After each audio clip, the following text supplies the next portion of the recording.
This story is titled, Accidentally Discovered Wife's Divorce Plans and Found Way to Protect My Fortune. She called it a prank when her scheme failed. Hey everyone, I'm 29 and living in Phoenix. I've been hesitant to share this story for months now, but the weight of carrying it around has become too much. I never thought I'd be the one posting something like this, but life has a funny way of throwing curveballs when you least expect them. My wife Katie and I had been together for 6 years, married for 4 of them. From the outside looking in, we were that couple everyone envied, real teammates through and through. We had the perfect balance in our relationship with all those silly inside jokes that only we understood. We would spend hours debating what movie to watch on a Friday night, and we just had this perfect rhythm going between us. She would plan these elaborate date nights down to the smallest detail, and I'd surprise her with Chinese food after she had a particularly rough day at work. It felt like we had this whole love thing completely figured out. I was working as an architect at a big firm in the city, and life seemed pretty perfect. We had our routines, our plans for the future, and a relationship that felt solid. Or at least that's what I thought. Then about 6 months ago, things started getting weird. At first, it was just little things, the kind of stuff you might miss if you weren't paying close attention. Katie started taking her phone everywhere she went, even just to do laundry or go to the kitchen. Before this change in behavior, her phone would just sit on the coffee table for hours, and she didn't care who picked it up or saw what was on it. One day, I made a joke about it. "What are you running some secret spy ring now?" I asked with a laugh. She brushed it off casually. "No, just work emailing me a lot," she replied with a smile that didn't quite reach her eyes. A few days later, she put a password on her phone. That struck me as strange because she had never used one before in all the years I'd known her. When I asked her about it, she gave some vague answer about security concerns and mentioned something about hackers.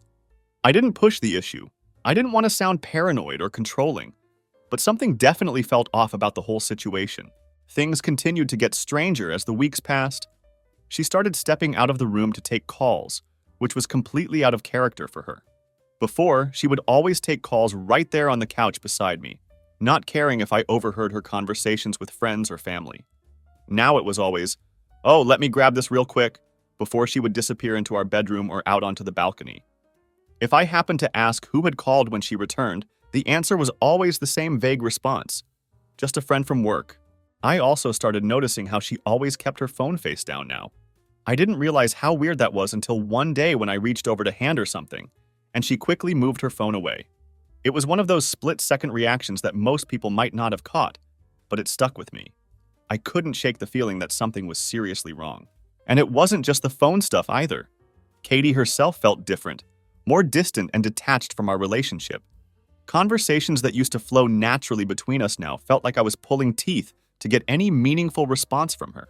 If I tried to talk about future plans, like where we might go for our anniversary or whether we should look into getting a new car, she would just nod and say, "Yeah, we'll see," before completely changing the subject. Then came this random Wednesday that changed everything. Katie mentioned she was meeting a friend for coffee after work. Nothing unusual about that on the surface. She did that from time to time. As it happened, I was running errands in that area of town and thought I'd surprise her. Maybe we could grab coffee together after her friend left.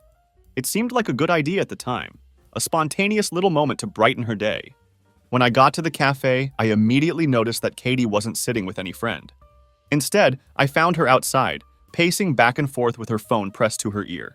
I stayed in my car watching her, something about her body language setting off alarm bells in my head.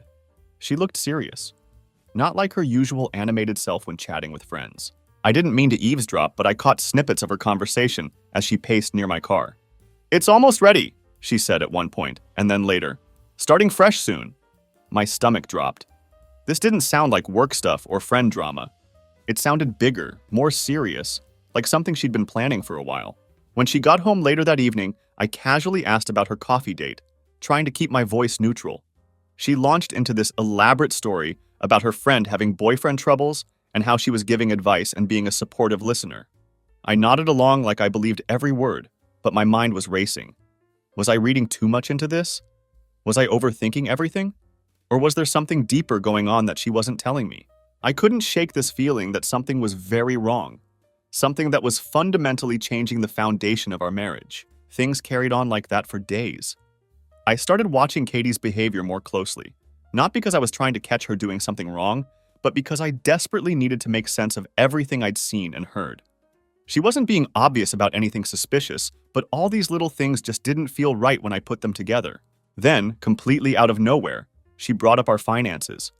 We were having dinner one night, just a regular Tuesday with nothing special about it.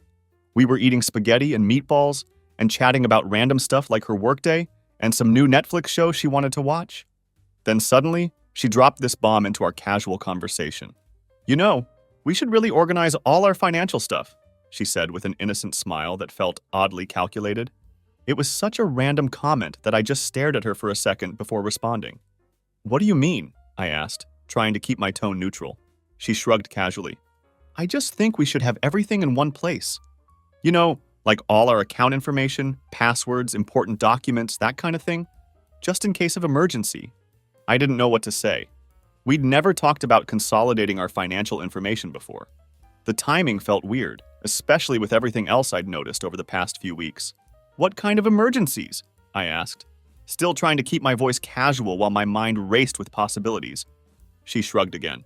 "It's just smart, isn't it? What if something happens to one of us? Or what if we need to make a big financial decision quickly?" Her explanation made sense on paper, but something about how she said it put me on edge. It felt too rehearsed, too perfect, like she'd been practicing this conversation in her head before bringing it up. I just nodded along and mumbled something like, "Yeah, I guess that's a good idea." But inside, all these alarm bells were going off. Why now? Why was she suddenly concerned about organizing our finances? We'd always kept things relatively separate, and it had never been an issue before. That night I couldn't sleep. I kept replaying her comment over and over in my head, trying to figure out what it meant. Was this just normal adult responsibility stuff that I was reading too much into? Or was it connected to the phone calls, the conversation at the cafe, and how distant she'd been acting lately? When I put it all together, I didn't like the picture it was painting. Until then, I hadn't done anything about my suspicions. I just watched and waited. But a couple days later, she brought it up again. We were in the kitchen. I was making a turkey sandwich and she was scrolling on her phone.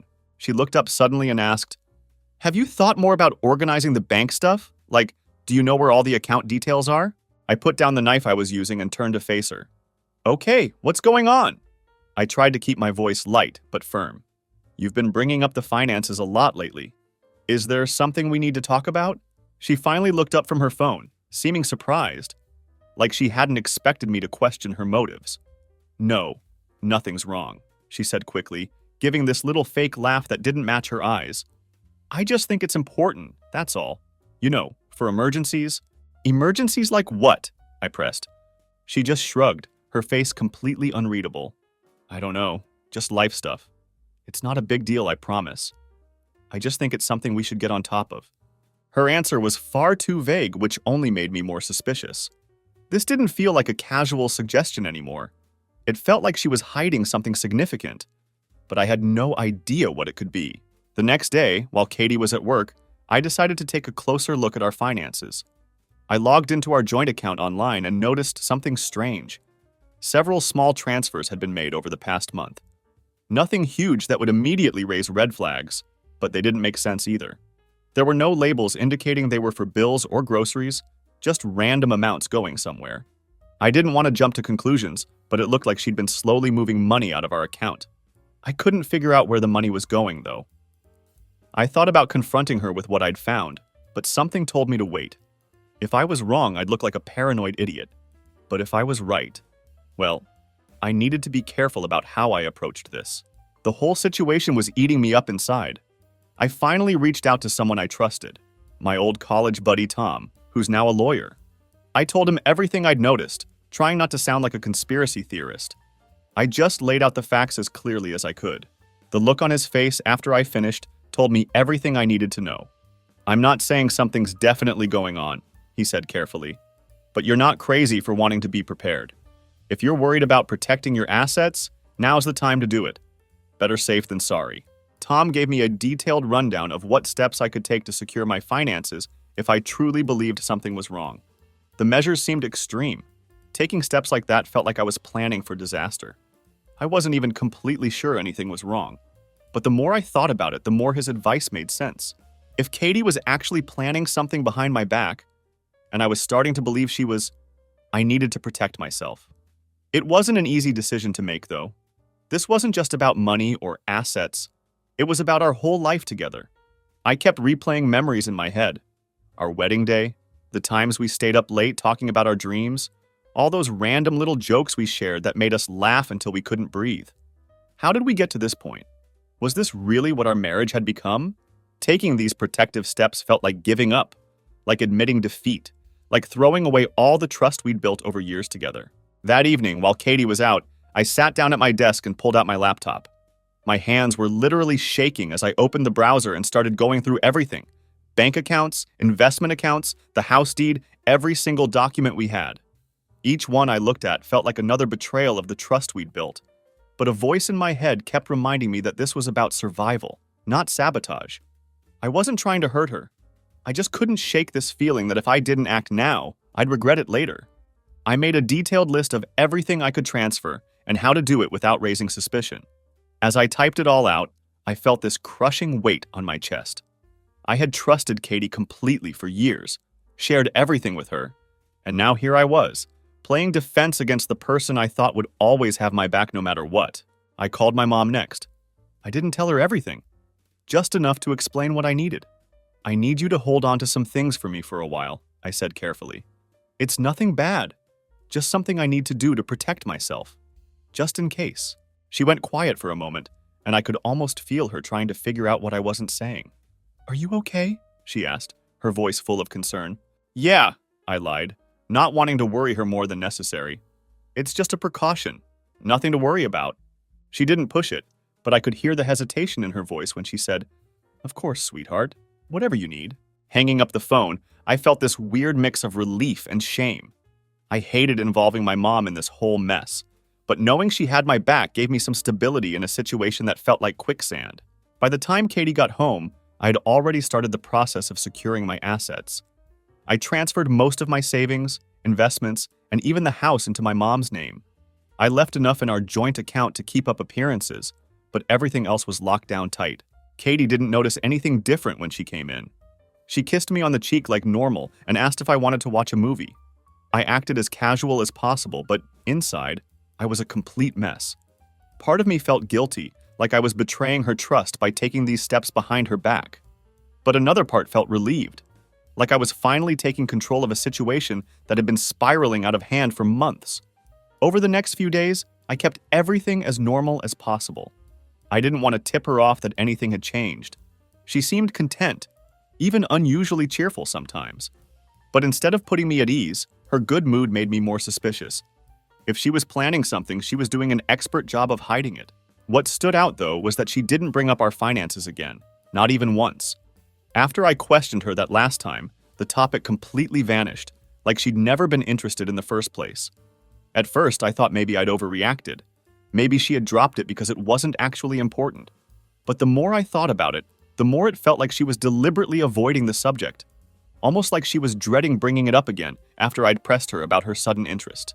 I caught her glancing at me sometimes, quick little looks, like she was checking my mood or deciding whether to say something. Every time I noticed, she'd immediately turn away, back to her phone or the TV or whatever book she was reading. It was subtle, but it was definitely there. It felt like she was waiting for me to bring up the finances, like she didn't want to risk pushing the topic again. The silence about it only made me more uneasy. It wasn't like Katie to just drop something she thought was important. The way she avoided it now felt deliberate and calculated. If she was testing the waters, she wasn't getting any encouragement from me. If she was waiting for something specific, I wasn't about to give her the green light. Whatever her next move was going to be, I knew I needed to stay one step ahead. Something was coming. I just didn't know when or how. All I could do was prepare myself for whatever it might be. That night, I made sure everything was completely solid with the asset transfers. I went over all the paperwork again, double-checking every detail of the transfers to my mom, the house, the savings, the investments, everything legally in her name now, locked in a trust that couldn't be contested. I even called her to confirm she had all the documentation on her end. 2 weeks went by, and things seemed normal. Too normal, actually. Katie was acting more affectionate than she had been in months. She was even initiating conversations about random stuff like work or what we should eat for dinner.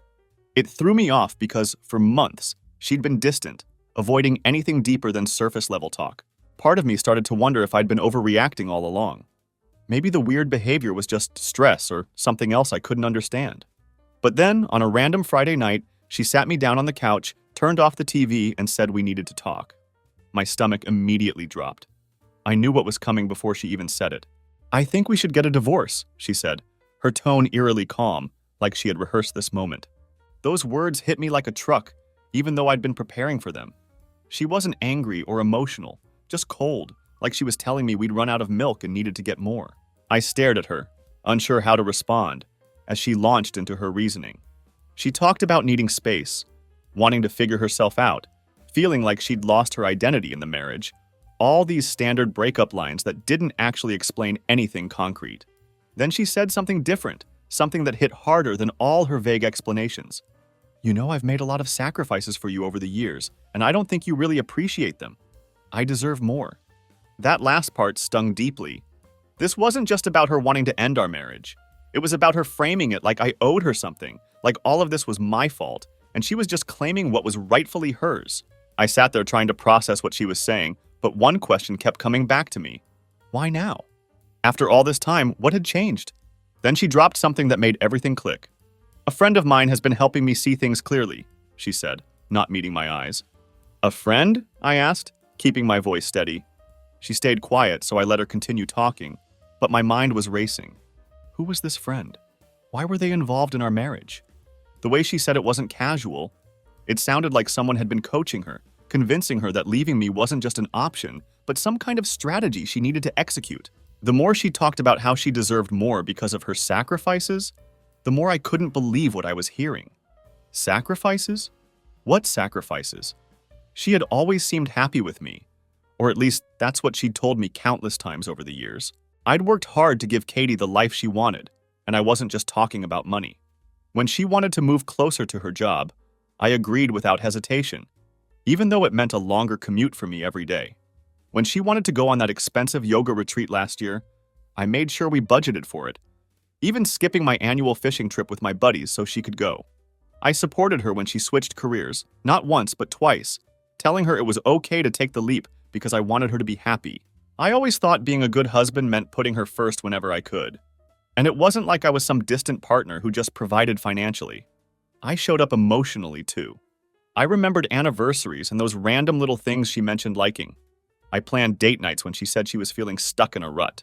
I listened to her vent about work, her friends, her family, anything that was bothering her. I didn't always get it right, but I always tried. That's what made her "I deserve more" line sting so much. I simply didn't buy it, not for a second. It was becoming clear to me that she wasn't unhappy because of anything I had done or failed to do. She was unhappy because something had changed in her. Maybe it was this mysterious friend she kept bringing up, or maybe something else entirely. But the person sitting across from me wasn't the woman I had married, and I wasn't going to let her rewrite our marriage story to suit whatever new narrative she was constructing. I didn't press her in the moment about any of this. Instead, I just nodded and said something neutral like, "If that's how you feel, I guess we should figure out next steps." She looked surprised that I wasn't arguing or begging her to stay, but I didn't care anymore. My focus had shifted. I needed to know who or what was behind this sudden change, this calculated shift in her behavior. This wasn't just her waking up one day and deciding she wanted out of our marriage. This was something bigger, more orchestrated, and I wasn't going to let it blindside me any more than it already had. After that conversation, Katie moved to her own apartment almost immediately. By Monday, I received the divorce papers, and let me tell you, they weren't just about ending our marriage. They wanted everything. Half the house, my savings, my investments, the car, plus some vague clause about spousal support that made absolutely no sense given her solid income. It was like she was swinging for the fences, expecting me to roll over and hand her everything I'd worked so hard for all these years. At first, I thought she was just being vindictive, but the way she framed her demands, so detailed and aggressive, made me certain that someone was coaching her through this entire process. So I started digging, trying to figure out who was behind all this. I couldn't just ask her directly who she'd been talking to, so I had to get creative. I started with her social media. She hadn't blocked me, and although she didn't post often, I went through all her tagged photos and comments looking for anyone new in the picture. That's when I noticed a pattern. Someone named Brian kept liking and commenting on her posts. Nothing inappropriate at first glance, just enough interaction to make me pause and take notice. I clicked on his profile, which was set to public. At first glance, there wasn't much to see. Just a guy in his 30s working in real estate, according to his bio. But as I scrolled through his feed, I noticed something strange. He'd posted a photo at the same cafe where I'd seen Katie that day weeks ago, when I overheard her talking about starting fresh. Not only that, but the photo was from the same day. My stomach churned as I kept scrolling through his profile. There were more subtle hints scattered throughout. A comment on one of Katie's posts saying, "You've got this," and a selfie he'd posted from what looked suspiciously like her new apartment. None of it was concrete proof of anything inappropriate, but it was enough to make me deeply suspicious. I wasn't sure what to do with this information, but I knew I couldn't just sit there waiting for answers to fall into my lap. Her mention of a friend helping her through things had stuck with me like a thorn. I needed to know who this person was and what role they were playing in the dissolution of my marriage. I decided to call one of our mutual friends, Lisa, who had been close with Katie for years. If anyone knew what was going on, it would be her. I kept the conversation casual at first, just asking if she'd talked to Katie recently or if anything seemed off about her behavior. Lisa responded quickly, saying she didn't know anything about a friend or any advice Katie might be getting. I asked a few more questions, trying to probe deeper without being too obvious, but she shut down the conversation almost immediately and in a surprisingly defensive manner, like she was trying to avoid getting involved in whatever was happening.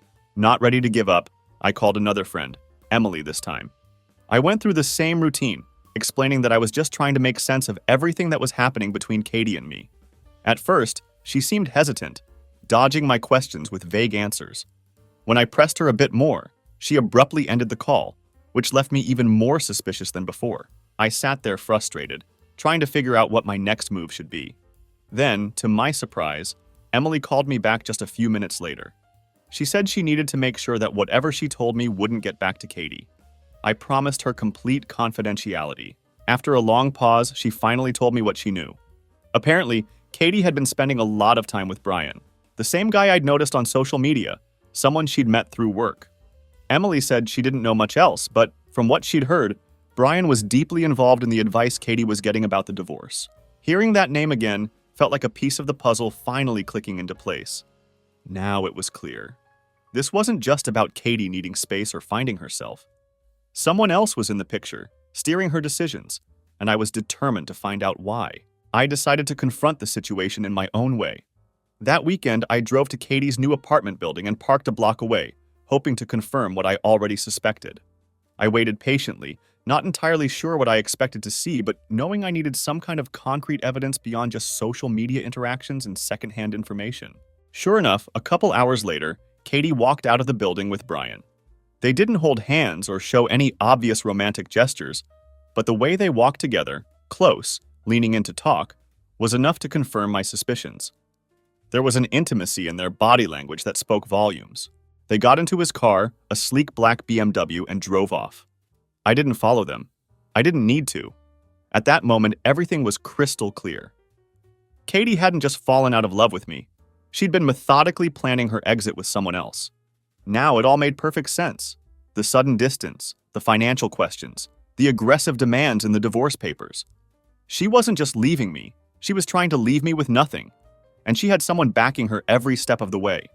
Our first mediation session was tense from the moment we walked in.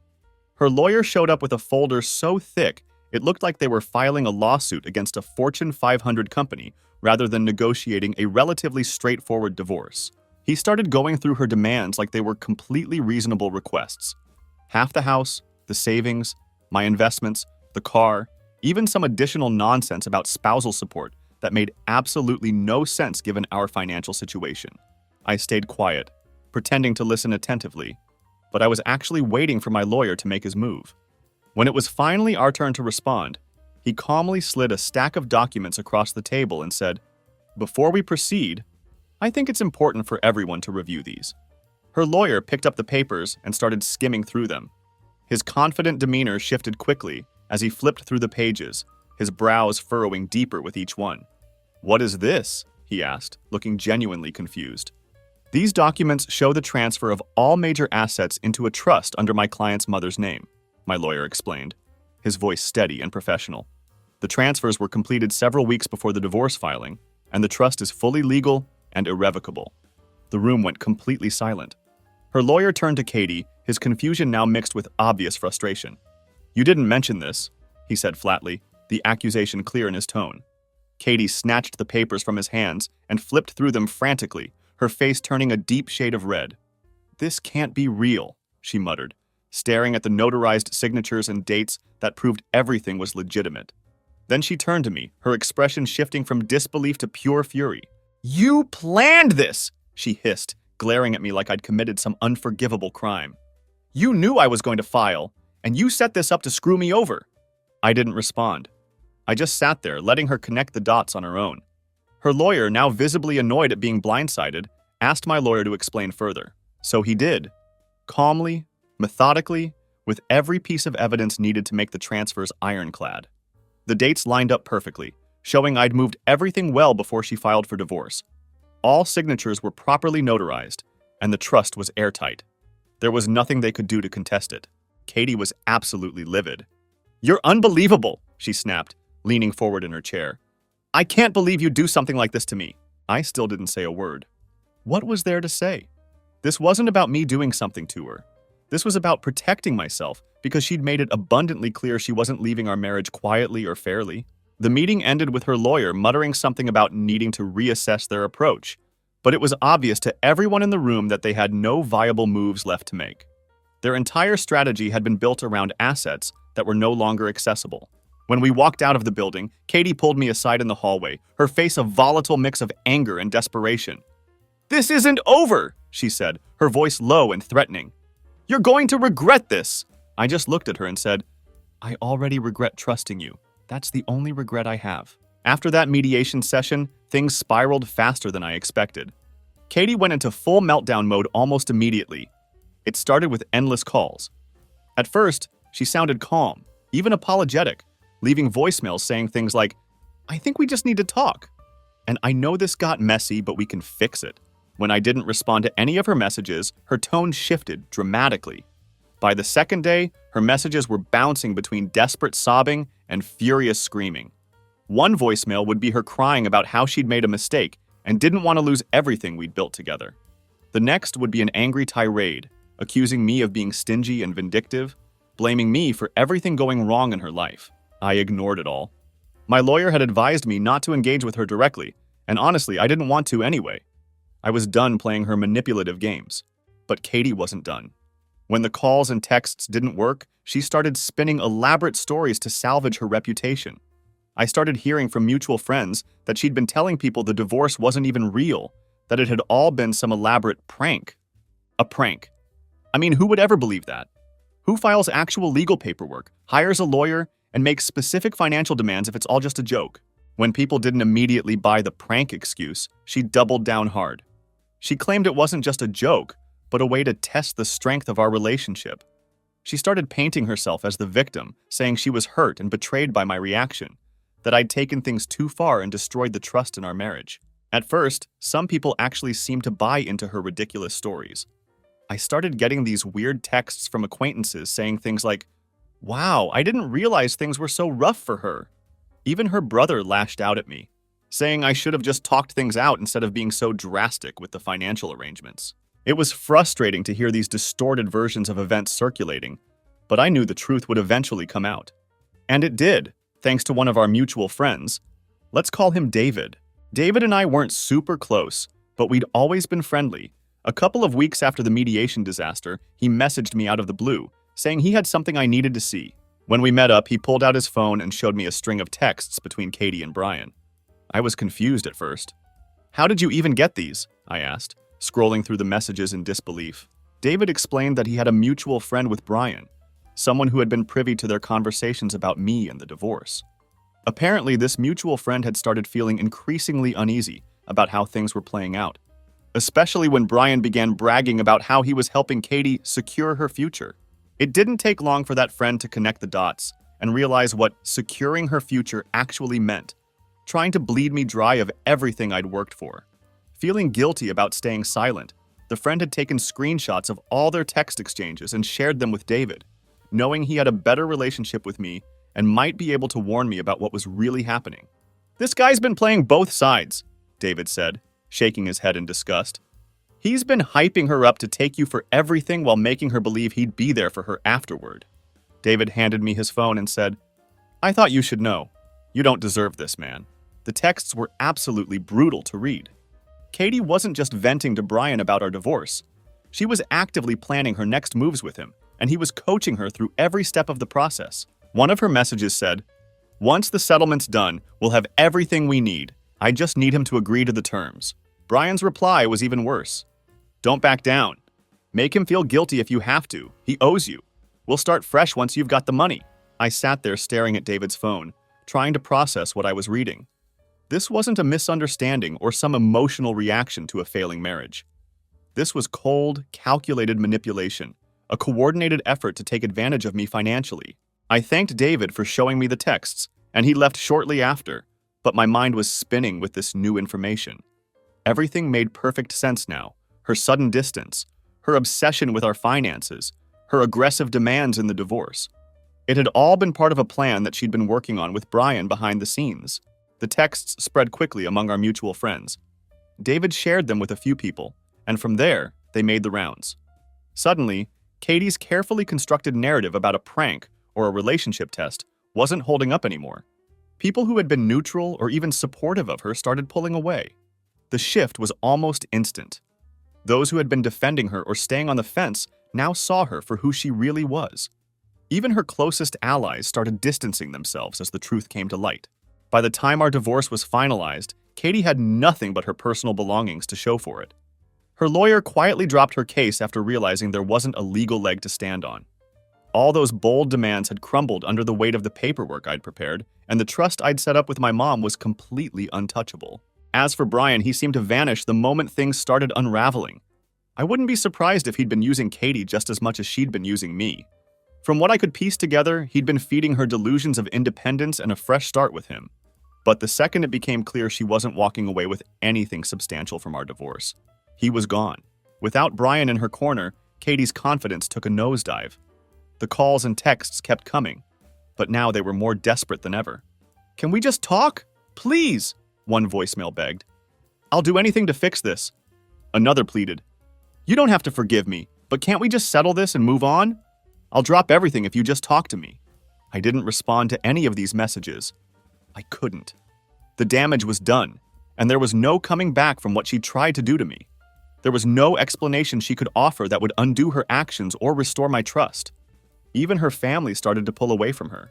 Her brother reached out to me, apologizing for some of the things he'd said earlier when he believed her side of the story. "I didn't know what she was doing to you," he admitted. "I'm sorry I ever took her word for it.